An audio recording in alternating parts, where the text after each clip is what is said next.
Good morning students. आज की video में मैं मैक्रो इकोनॉमिक्स का लेसन नंबर 9 स्टार्ट करूंगा। लेसन का नाम है excess demand and deficient demand. तो आज की वीडियो में मैं आपको एक्सप्लेन करूंगा एक्सेस डिमांड क्या होती है, डेफिशिएंट डिमांड क्या होती है और एक्सेस डिमांड डेफिशिएंट डिमांड के पीछे क्या रीजंस हैं और उसका क्या इम्पैक्ट पड़ता है। ठीक है, तो वीडियो स्टार्ट करने से पहले मैं आपसे रिक्वेस्ट करना चाहूंगा कि अगर आप मेरे चैनल पे नए हैं, अभी तक आपने मेरे चैनल को सब्सक्राइब नहीं किया है, तो प्लीज सब्सक्राइब माय चैनल। तो लेट्स गेट स्टार्टेड।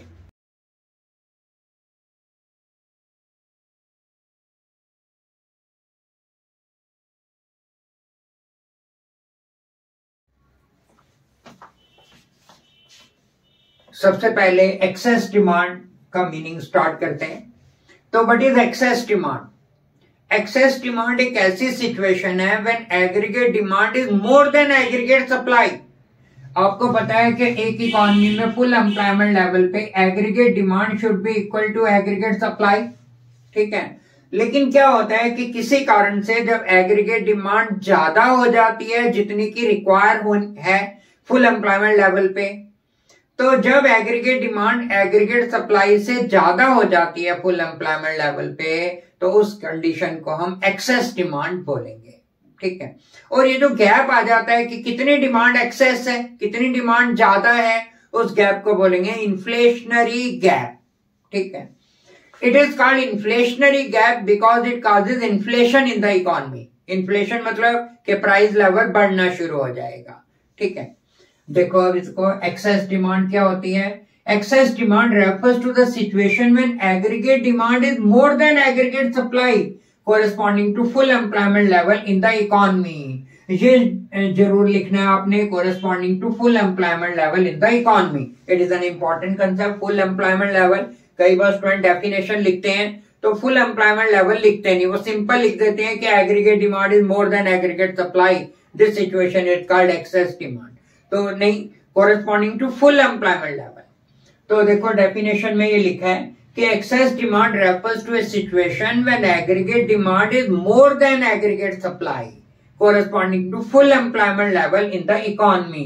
ठीक है, मतलब ये कि एक इकोनॉमी में फुल एम्प्लॉयमेंट लेवल पे जितनी एग्रीगेट डिमांड होनी चाहिए, एग्रीगेट डिमांड उससे ज्यादा हो जाती है, जितनी होनी चाहिए उससे ज्यादा हो जाती है, तो इसलिए उसको एक्सेस डिमांड बोलेंगे फुल एम्प्लॉयमेंट लेवल पे। तो excess demand is also known as inflationary gap.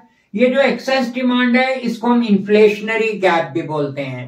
और आपको पता ही है इन्फ्लेशन मतलब constant increase in price level is called inflation. जब कीमतें बढ़ती हैं, महंगाई बढ़ती है, तो उसको हम इन्फ्लेशन बोलते हैं। तो नेचुरली जब किसी चीज की डिमांड ज्यादा है, सप्लाई कम है, तो नेचुरली चीज की शॉर्टेज हो जाएगी, कंज्यूमर में कंपटीशन होगा, तो प्राइस लेवल बढ़ेगा।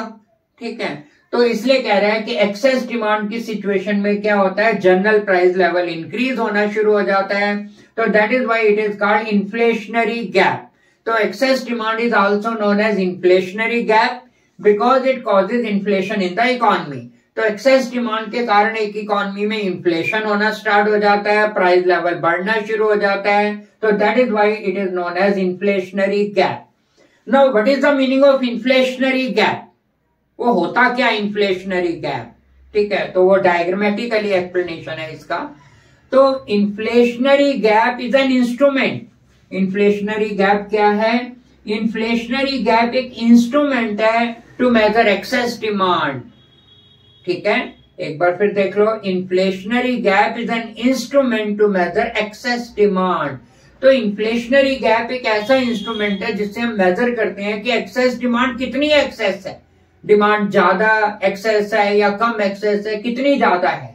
ठीक है, इन other words it is the gap. तो अदर वर्ड्स में ये इन्फ्लेशनरी गैप एक ऐसा गैप है by which aggregate demand exceeds than the aggregate demand required to get full employment level in the economy।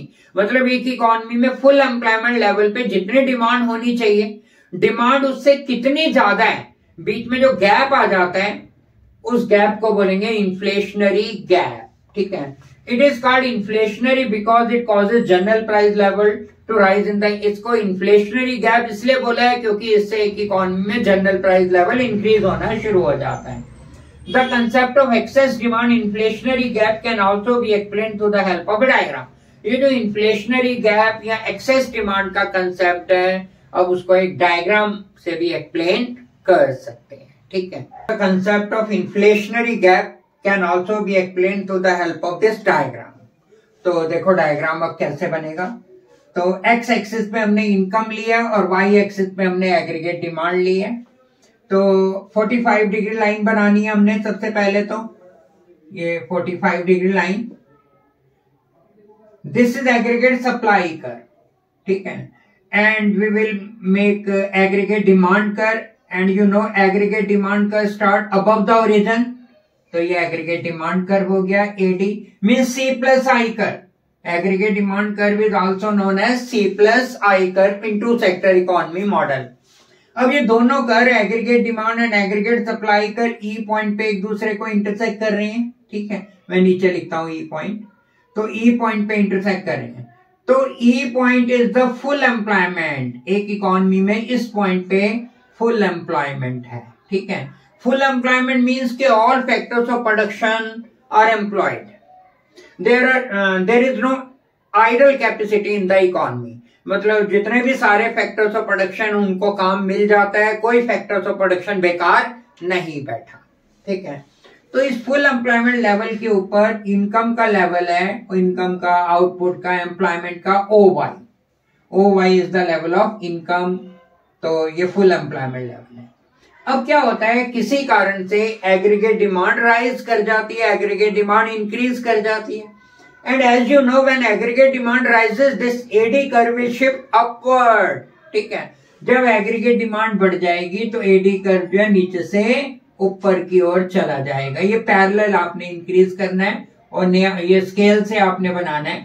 AD 1 हो गया, एडी से shift होके ये एडी 1 हो गया। मैं एरो लगाता हूं, मतलब इट मूव्स अपवर्ड, ठीक है। अब न्यू इक्विलिब्रियम, और ये क्यों इंक्रीज हुआ, बिकॉज ये C plus I plus delta I investment में इंक्रीज हो गया, तो इसलिए लिखा मैंने plus delta I. Investment rise होने के कारण AD curve moves upward, shift upward. अब न्यू इक्विलिब्रियम पॉइंट तो ये आ गया E1, लेकिन हमने इस न्यू इक्विलिब्रियम को नहीं देखना, हमने देखना है कि कितनी डिमांड राइज हुई। पहले डिमांड थी EY, इनिशियल स्टेज पे डिमांड थी EY, और इतनी डिमांड की हमें जरूरत थी corresponding to full employment level. EY equal to OY था, एग्रीगेट डिमांड एग्रीगेट सप्लाई के इक्वल थी इस पॉइंट पे। लेकिन एक इकोनॉमी में अब डिमांड जो है बढ़ गई, ठीक है। अब डिमांड यहां से, जैसे इसका मैं नाम रख देता हूं H, अब न्यू डिमांड हो गई H से लेकर Y तक। पहले डिमांड थी E से लेकर Y तक, और इतनी डिमांड की हमें रिक्वायरमेंट थी, but the now new demand is H से Y तक, ठीक है। और कितना राइज हुआ, तो डिमांड में इतना राइज हुआ H से लेकर E तक, HE या कह लो EH, इतना डिमांड राइज हो गया। तो ये जो बीच में गैप आ गया E से लेकर H तक, ये डिमांड एक्सेस डिमांड है, इसको एक्सेस डिमांड बोलेंगे, और this gap is known as inflationary gap. Inflationary gap, ये जो बीच में H और E का गैप है, this gap is known as inflationary gap. और इस इन्फ्लेशनरी गैप का क्या रिजल्ट निकलेगा, प्राइस लेवल बढ़ेगा, इसलिए इसको इन्फ्लेशनरी गैप बोला है, ठीक है। और इसका आप थोड़ा सा एक्सप्लेनेशन लिख दोगे डायग्राम का, ठीक है। तो अब मैं आपको करवाऊंगा कि जो इन्फ्लेशनरी गैप है इसके क्या रीजन है, what are the reason for excess demand. Now what are the reason for excess demand, excess demand के कौन कौन से रीजन है, क्यों डिमांड ज्यादा हो गई। पहला रीजन है rise in propensity to consume. Propensity to consume rise हो गई, मतलब ये कि लोगों की टेंडेंसी, लोगों की आदतें, अब लोग ज्यादा खर्च करने लगे हैं। तो आपने देखा होगा जो पुराने टाइम के पहले के लोग थे वो खर्च करना कम पसंद करते थे, वो सेव करना ज्यादा पसंद करते थे। लेकिन आज के जो यंग जनरेशन है वो एक्सपेंडिचर ज्यादा करना पसंद करती है, ठीक है। तो rise in propensity to consume, propensity to consume rise हो गई and propensity to save fall हो गई। तो जिसके कारण लोग ज्यादा डिमांड कर रहे हैं, ज्यादा खर्च कर रहे हैं, इट मीन ज्यादा डिमांड कर रहे हैं, तो इसलिए डिमांड बढ़ गई। Second point, reduction in taxes. अब गवर्नमेंट ने क्या किया, टैक्सेस को कम कर दिया। वैसे तो गवर्नमेंट टैक्स कम करती नहीं है, अब जीएसटी है, बढ़ता जा रहा है, टैक्स लेवल बढ़ता ही जा रहा है। तो गवर्नमेंट ने यहां पर हम कर रहे हैं कि गवर्नमेंट ने टैक्स रिड्यूस कर दिया। तो टैक्स रिड्यूस करने से क्या इंपैक्ट पड़ता है एग्रीगेट डिमांड पे, इंक्रीज हो जाएगी एग्रीगेट डिमांड। टैक्स रिड्यूस कर दिए गवर्नमेंट ने दोनों तरह के, डायरेक्ट टैक्स भी और इनडायरेक्ट टैक्स भी, ठीक है। तो टैक्स कम करने से लोगों की, अगर डायरेक्ट टैक्स लोग गवर्नमेंट कम कर देती है तो लोगों की डिस्पोजेबल इनकम राइज हो जाती है। जैसे मान लो कोई 60,000 रुपीज अर्न करता था और उसको 5,000 रुपीज टैक्स देने पड़ते थे, तो 55,000 डिस्पोजेबल इनकम बचती थी उसके पास टैक्स देने के बाद। अब मान लो गवर्नमेंट ने टैक्सेस कम कर दिए, अब गवर्नमेंट ने 60,000 अब अर्निंग कर रहा है और उसके ऊपर सिर्फ 1,000 टैक्स कर दिए, तो अब एक इंडिविजुअल के पास डिस्पोजेबल इनकम ज्यादा बचेगी। पहले 55,000 रुपीज वो एक्सपेंडिचर करता था, डिमांड करता था 55,000 रुपीज से, अब वो 59,000 रुपीज से डिमांड करेगा। तो नेचुरली टैक्स कम करने से उसकी एक्सपेंडिचर करने की एबिलिटी बढ़ जाएगी कंज्यूमर की, तो ही विल डिमांड मोर, ठीक है। तो टैक्स कम करने से डिमांड बढ़ गई। दूसरा कि गवर्नमेंट ने इनडायरेक्ट टैक्सेस को भी कम कर दिया। इनडायरेक्ट टैक्स मतलब जैसे जीएसटी कम कर दिया। अब जीएसटी कम करने से क्या होगा, जो मार्केट प्राइस है कमोडिटी का वो कम हो जाएगा, चीजें सस्ती मिलेंगी, ठीक है। जैसे मार्केट से आप मान लो एसी परचेज करते हो, एसी आपने 40,000 रुपीज का एसी परचेज किया, ठीक है। तो आप रिसिप्ट वगैरह ध्यान से देखना, उसमें 10,000 रुपीज तो टैक्सेस ही होंगे, ठीक है। ये टैक्स होंगे इनडायरेक्ट टैक्स, जिसको जीएसटी बोलेंगे। सेंट्रल गवर्नमेंट का अलग टैक्स होगा, स्टेट गवर्नमेंट का अलग टैक्स होगा। तो सेंट्रल गवर्नमेंट भी अपना टैक्स कम कर देती है और स्टेट गवर्नमेंट भी टैक्स, तो 10,000 उसके ऊपर टैक्सेस हैं। तो अगर गवर्नमेंट इन टैक्सेस को कम कर दे तो उसका जो मार्केट प्राइस है एसी का वो फॉल हो जाएगा। मार्केट प्राइस कम हो जाएगा तो कंज्यूमर उसकी डिमांड ज्यादा करेंगे, तो टैक्स कम करने से डिमांड इंक्रीज हो जाती है और लोग ज्यादा स्पेंड करते हैं, ठीक है। क्लियर हो गया होगा। इंक्रीज इन इन्वेस्टमेंट, इससे पहले यह increase in government expenditure, government भी अपने एक्सपेंडिचर को बढ़ा देती है। गवर्नमेंट भी बहुत सी एक्सपेंडिचर करती है, जैसे गवर्नमेंट फ्लाईओवर बनवाती है, डैम्स बनवाती है, या पार्क वगैरह मेंटेन करती है, या लोगों को सब्सिडी देती है, तो गवर्नमेंट अपना एक्सपेंडिचर बढ़ा देती है। तो गवर्नमेंट अगर एक्सपेंडिचर करती है वो भी एक तरह से डिमांड कर रही है, तो गवर्नमेंट का एक्सपेंडिचर भी एग्रीगेट डिमांड में अपना कंट्रीब्यूशन देता है, तो डिमांड बढ़ जाती है इसके कारण। फोर्थ पॉइंट है इंक्रीज इन इन्वेस्टमेंट, इन्वेस्टमेंट बढ़ गया। गवर्नमेंट ने भी अपने इन्वेस्टमेंट को बढ़ा दिया और प्राइवेट सेक्टर ने भी इन्वेस्टमेंट को बढ़ा दिया, ठीक है, क्योंकि उनको प्रॉफिट होने के ज्यादा चांसेस होंगे। तो investment is also a kind of expenditure. Investment करते हैं तो वो भी एक तरह से खर्चा ही है, एक्सपेंडिचर ही है, तो वो भी डिमांड बढ़ा देता है, ठीक है। तो इससे डिमांड बढ़ जाती है। फॉल इन इंपोर्ट, इंपोर्ट कम हो गया, एंड राइज इन एक्सपोर्ट। अब ये दो पॉइंट आपने समझने हैं। इंपोर्ट कम हो जाता है और एक्सपोर्ट बढ़ जाता है। इंपोर्ट कम हो गया मतलब कि अब हम अदर कंट्री से जो चीजों की डिमांड कर रहे हैं वो कम कर रहे हैं, ठीक है। तो हम डिमांड तो करेंगे, चीजें तो खरीदेंगे।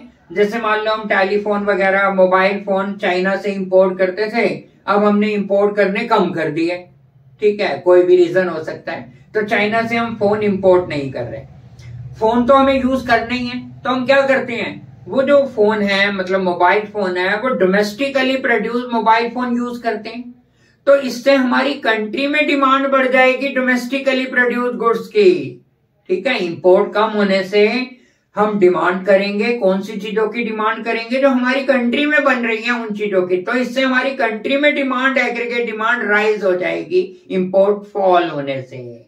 क्लियर हो गया, ठीक है। नेक्स्ट आता है इसी के साथ का एक्सपोर्ट राइज हो जाता है, एक्सपोर्ट बढ़ जाता है। अब एक्सपोर्ट बढ़ने का मतलब है फॉरेनर्स जो है हमारी चीजों की डिमांड ज्यादा कर रहे हैं, ठीक है। तो पहले हम उन चीजों को अपनी कंट्री में प्रोड्यूस करेंगे, जो चीजें हमने एक्सपोर्ट करनी है उन चीजों को पहले हम अपनी कंट्री में प्रोड्यूस करेंगे, अपनी कंट्री से उन चीजों को परचेज करेंगे, यानी कि अपनी कंट्री से डिमांड करेंगे उन चीजों की, देन हम अदर कंट्री में उनको एक्सपोर्ट करेंगे। तो एक्सपोर्ट करने से डोमेस्टिकली प्रोड्यूस गुड्स की डिमांड राइज हो जाएगी और इंपोर्ट करने से भी इंपोर्ट कम करने से भी डोमेस्टिकली प्रोड्यूस गुड्स की डिमांड राइज हो जाएगी। ठीक है। 7 पॉइंट आता है डेफिसिट फाइनेंसिंग। ये बजट के लेसन में आता है डेफिसिट फाइनेंसिंग। गवर्नमेंट को डेफिसिट हो जाता है। डेफिसिट होने का मतलब है कि जब गवर्नमेंट का एक्सपेंडिचर ज्यादा है और रेवेन्यू कम है, गवर्नमेंट की जो इनकम है टैक्सेस वगैरह से या अदर नॉन टैक्स रेवेन्यू से, गवर्नमेंट का जो रेवेन्यू है वो कम है, लेकिन गवर्नमेंट का एक्सपेंडिचर ज्यादा है। तो कई बार ऐसा होता है कि गवर्नमेंट उस एक्सपेंडिचर तो करना ही पड़ेगा, गवर्नमेंट को खर्चा ज्यादा, इनकम कम है, तो उस एक्सपेंडिचर को पूरा करने के लिए गवर्नमेंट क्या करती है, कई बार न्यू करेंसी नोट इशू करती है, आरबीआई से कह के नए करेंसी नोट प्रिंट करवाती है। तो न्यू करेंसी नोट प्रिंट जब करवाती है गवर्नमेंट अपने डेफिसिट को फाइनेंस करने के लिए, तो इसको टेक्निकल लैंग्वेज में डेफिसिट फाइनेंसिंग बोलते हैं। It means issuing of new currency note. ठीक है। इससे क्या होता है, कंट्री में मनी सप्लाई बढ़ जाती है। मनी सप्लाई बढ़ेगी तो naturally people will want demand more, तो इससे डिमांड बढ़ जाएगी। तो ये रीजन थे एक्सेस डिमांड के, तो इनका एक्सप्लेनेशन लिखना है आपने। नेक्स्ट आता है इंपैक्ट ऑफ एक्सेस डिमांड। अब जब डिमांड ज्यादा हो गई तो उसका क्या इफेक्ट पड़ेगा, क्या इंपैक्ट पड़ेगा। 3 चीजों पे इफेक्ट हमने देखना है। एक तो आउटपुट पे क्या इफेक्ट पड़ेगा, एम्प्लॉयमेंट पे क्या फर्क पड़ेगा और जनरल प्राइस लेवल पे क्या फर्क पड़ेगा। मतलब हमने ये बताना है कि whether the output will fall, will rise और विल रिमेन कांस्टेंट। इसी तरह से एम्प्लॉयमेंट लेवल, एक्सेस डिमांड होने से एम्प्लॉयमेंट लेवल बढ़ेगा, कम होगा या कांस्टेंट रहेगा। इस तरह से प्राइस लेवल का बताना है, प्राइस बढ़ेगा, कम होगा या कांस्टेंट रहेगा ड्यू टू एक्सेस डिमांड। ठीक है। तो पहला हम पॉइंट लेते हैं इफेक्ट ऑन आउटपुट। आउटपुट पे क्या फर्क पड़ेगा। तो पहली बार में तो स्टूडेंट जब उनको पूछते हैं कि डिमांड एक्सेस हो गई तो बताओ आउटपुट पे क्या फर्क पड़ेगा, तो सीधा ही वो बोलेंगे कि आउटपुट बढ़ेगी, प्रोडक्शन बढ़ेगी। नेचुरली डिमांड ज्यादा है, सप्लाई कम है, तो प्रोड्यूसर विल प्रोड्यूस मोर। ठीक है, वो स्टूडेंट ये बोलेंगे, लेकिन ऐसा नहीं है। मैंने जो एग्रीगेट डिमांड की, अभी जो एक्सेस डिमांड की डेफिनेशन बताई थी, उसमें यह बताया था कि excess demand is a situation when aggregate demand is more than aggregate supply corresponding to full employment level in the economy. तो फुल एम्प्लॉयमेंट लेवल, इसका मतलब एक इकोनॉमी में फुल एम्प्लॉयमेंट लेवल पे जितनी डिमांड होनी चाहिए, डिमांड उससे ज्यादा हो गई। Already there is full employment level in the economy, जहां पर एग्रीगेट डिमांड एग्रीगेट सप्लाई के बराबर है, वहां पर फुल एम्प्लॉयमेंट लेवल है। ठीक है, लेकिन डिमांड उससे भी ज्यादा हो गई। इसका मतलब ये है कि आउटपुट अब बढ़ नहीं सकती। क्यों नहीं बढ़ सकती? क्योंकि एक्सेस डिमांड हो गई, वो फुल एम्प्लॉयमेंट लेवल पे जितनी होनी चाहिए थी उससे ज्यादा हो गई। ठीक है, इसका मतलब जो सारे फैक्टर्स ऑफ प्रोडक्शन है वो ऑलरेडी एम्प्लॉयड है। सारे फैक्टर्स ऑफ प्रोडक्शन को काम मिला हुआ है कंट्री के अंदर, पहले ही फुल एम्प्लॉयमेंट लेवल है, उस लेवल से भी डिमांड ज्यादा हो गई। ठीक है, it mean there is no idle capacity in the economy. Land, labour, capital, entrepreneurs, raw material, सब कुछ, जितने भी फैक्टर्स ऑफ प्रोडक्शन है दे आर ऑलरेडी एम्प्लॉयड। सारे के सारे अपने अपने काम में इंगेज हैं, कोई बेकार फैक्टर्स ऑफ प्रोडक्शन।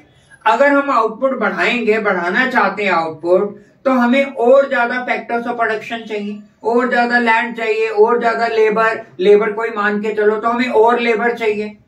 तो लेबर तो है ही नहीं, सारे फैक्टर्स ऑफ प्रोडक्शन को काम मिला हुआ है। ठीक है, तो it means output can not be increase in this situation, output will remain constant. ठीक है, the output will rise because output will not rise, output जो है वो नहीं बढ़ेगी because there is already full employment level in the economy. क्योंकि एक economy में पहले ही फुल एम्प्लॉयमेंट लेवल है and there is no idle capacity in the economy, तो इसलिए आउटपुट नहीं बढ़ेगी। ठीक है, और सेम रीजन ये है इफेक्ट ऑन एम्प्लॉयमेंट। एम्प्लॉयमेंट के ऊपर क्या असर पड़ेगा? तो एम्प्लॉयमेंट भी नहीं बढ़ेगा। क्योंकि सारे factors of production are already employed, कोई लेबर है ही नहीं जिसको काम पे रखें, ठीक है। There is already full employment in the economy in this situation, तो एम्प्लॉयमेंट भी नहीं बढ़ेगा। और थर्ड आता है effect on general price level पे क्या फर्क पड़ेगा, मतलब कीमतें बढ़ेंगी या घटेंगी, तो प्राइस लेवल जरूर बढ़ेगा, क्योंकि एग्रीगेट डिमांड ज्यादा है और एग्रीगेट सप्लाई कम है, ठीक है। एग्रीगेट डिमांड ज्यादा है और एग्रीगेट डिमांड को हम एग्रीगेट सप्लाई को बढ़ा भी नहीं सकते, क्योंकि हमने बताया कि आउटपुट नहीं बढ़ सकती, एम्प्लॉयमेंट नहीं बढ़ सकता, तो aggregate supply can not B rise. तो इसलिए प्राइस लेवल बढ़ जाएगा, चीजों की शॉर्टेज हो जाएगी, चीजों की शॉर्टेज होगी तो naturally general price level will rise. तो ये इफेक्ट पड़ा। तो कंक्लूजन एक बार फिर देख लो, आउटपुट पे क्या इफेक्ट पड़ेगा एक्सेस डिमांड का, output will not rise, output नहीं बढ़ेगी, क्योंकि एक इकोनॉमी में पहले ही फुल एम्प्लॉयमेंट लेवल है, कोई आइडल कैपेसिटी नहीं है। एम्प्लॉयमेंट भी नहीं बढ़ेगा, सेम रीजन, क्योंकि सारे फैक्टर्स ऑफ प्रोडक्शन को ऑलरेडी काम मिल चुका है। जनरल प्राइस लेवल पे क्या असर पड़ेगा, तो जनरल प्राइस लेवल बढ़ेगा, महंगाई बढ़ेगी, इसलिए इसको बोला इन्फ्लेशनरी गैप, इन्फ्लेशन बढ़ेगी, ठीक है। तो ये एक्सेस डिमांड का कंसेप्ट था। अब मैं स्टार्ट करता हूं एक्सेस सप्लाई का, डेफिशिएंट डिमांड का कंसेप्ट अब स्टार्ट करता हूं। The concept is deficient demand.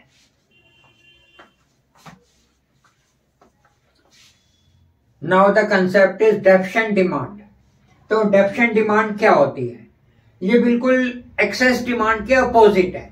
Excess demand में तो डिमांड ज्यादा थी, जितनी होनी चाहिए थी फुल एम्प्लॉयमेंट लेवल पे।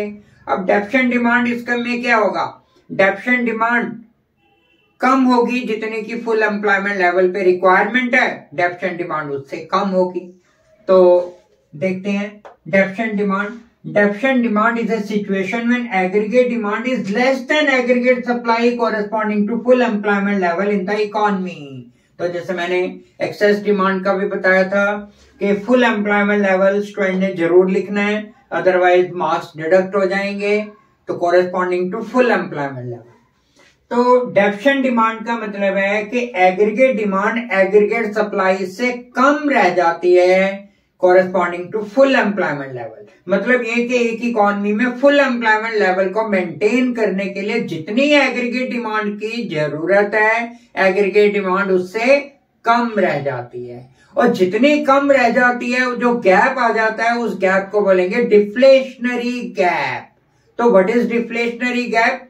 Deflationary gap is an instrument to measure deficient demand, ठीक है। तो डेफिशिएंट डिमांड को मेजर करने का इंस्ट्रूमेंट है।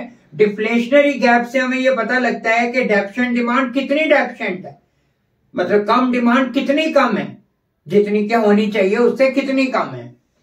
तो full employment level in the economy, it means planned aggregate expenditure fall short of aggregate supply at full employment level, it gives rise to deflationary gap. तो deficient demand से क्या होगा, एक इकोनॉमी में डिफ्लेशनरी गैप क्रिएट होगा।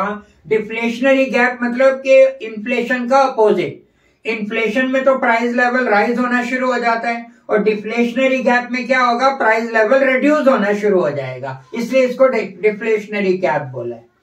Deflationary gap is an instrument to measure deficient demand. एक instrument है, ये मैंने समझा ही दिया। In other words it is the gap. Other words के अंदर डिफ्लेशनरी गैप क्या होता है? डिफ्लेशनरी गैप वो गैप है by which actual aggregate demand falls short of aggregate demand required to achieve full employment level in the economy. तो other words में deflationary gap वो गैप है जिससे ये पता लगता है कि एग्रीगेट डिमांड कितनी कम रह गई, कितनी फॉल शॉर्ट हो गई, जितनी की रिक्वायरमेंट है एक इकोनॉमी में फुल एम्प्लॉयमेंट को अचीव करने के लिए।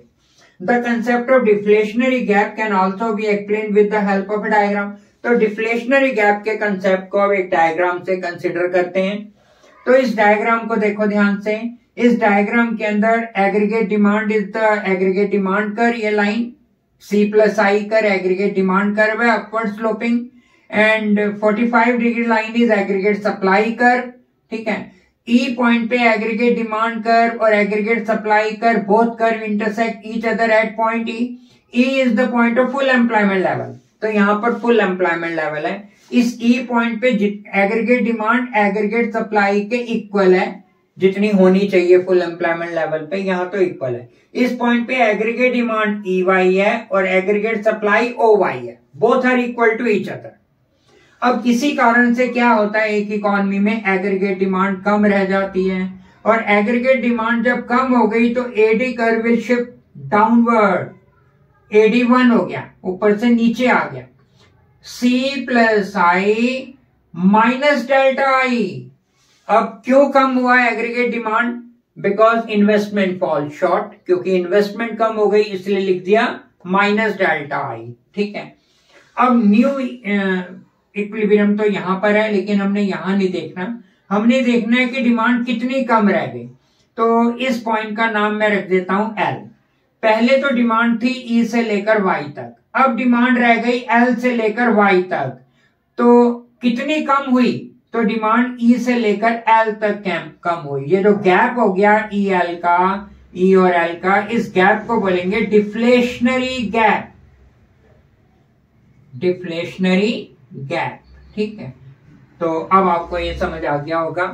अब हम आगे करेंगे कि डिफ्लेशनरी गैप के क्या रीजंस हैं और उसके क्या इफेक्ट पड़ते हैं, वही आउटपुट पे, एम्प्लॉयमेंट पे और जनरल प्राइस लेवल पे।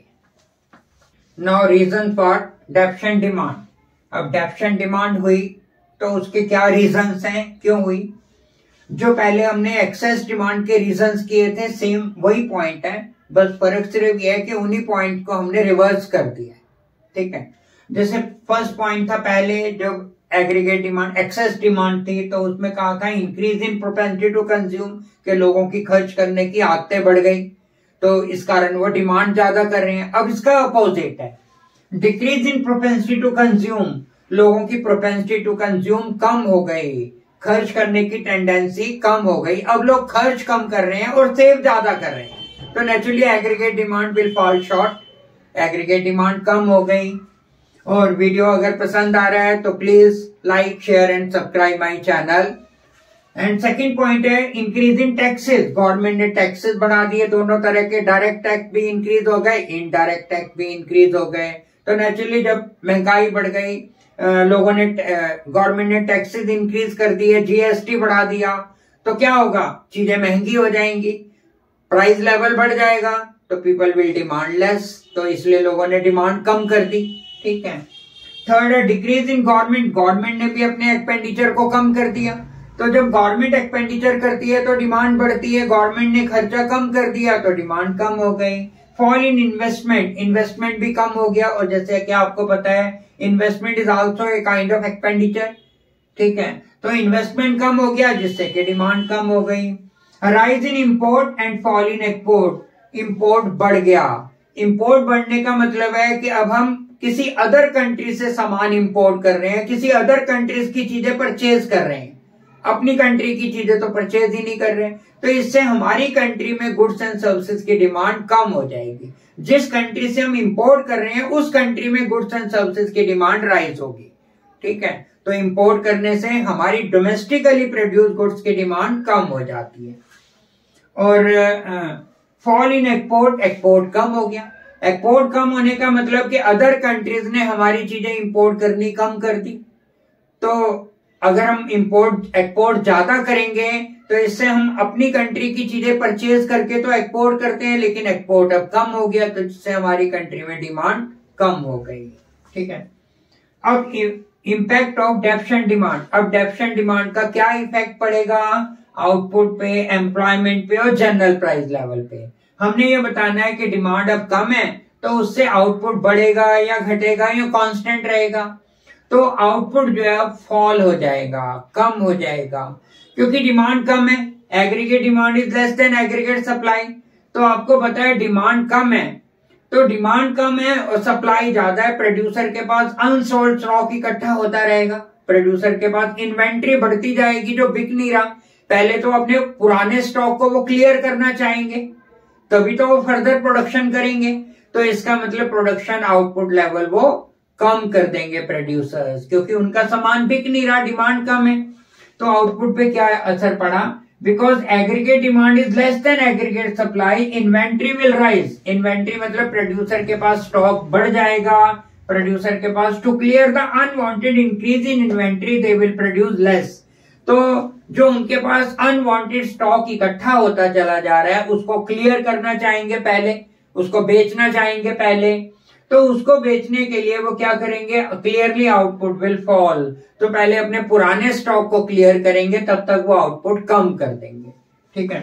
इफेक्ट ऑन एम्प्लॉयमेंट के ऊपर, नेचुरली जब आउटपुट ही नहीं हो रही, प्रोडक्शन ही नहीं हो रही, तो एम्प्लॉयमेंट लेवल भी कम हो जाएगा, वर्कर्स को काम से निकालना पड़ेगा, तो employment level will fall, unemployment बढ़ जाएगी। और effect on general price level पे क्या असर पड़ेगा, तो सबसे पहले तो प्राइस लेवल फॉल होगा, तो क्योंकि डिमांड कम है और सप्लाई ज्यादा है, प्रोड्यूसर का सामान बिक नहीं रहा, तो सबसे पहले तो वो अपने सामान को बेचने के लिए सबसे पहले तो प्राइस लेवल कम करेंगे, प्राइस लेवल कम करके शायद उनका सामान बिक जाए, तो price level will fall. Deficient demand causes general price level to fall because aggregate demand is less than aggregate supply, तो general price level will fall. तो आज की वीडियो के लिए इतना ही। नेक्स्ट वीडियो में फिर मैं इसी लेसन को कंटिन्यू करेंगे। ये जो एक्सेस डिमांड के हमने उसको करेक्ट करने के क्या क्या मेजर्स हैं, एक्सेस डिमांड को, डेफिशिएंट डिमांड को करेक्ट करने के क्या क्या मेजर्स हैं, fiscal measures and monetary measures, उसके बारे में नेक्स्ट क्लास में डिस्कशन करेंगे। और एक बार फिर से अगर आपको मेरा वीडियो पसंद आ रहा है तो please subscribe my channel, like, share it. Thanks for watching the video.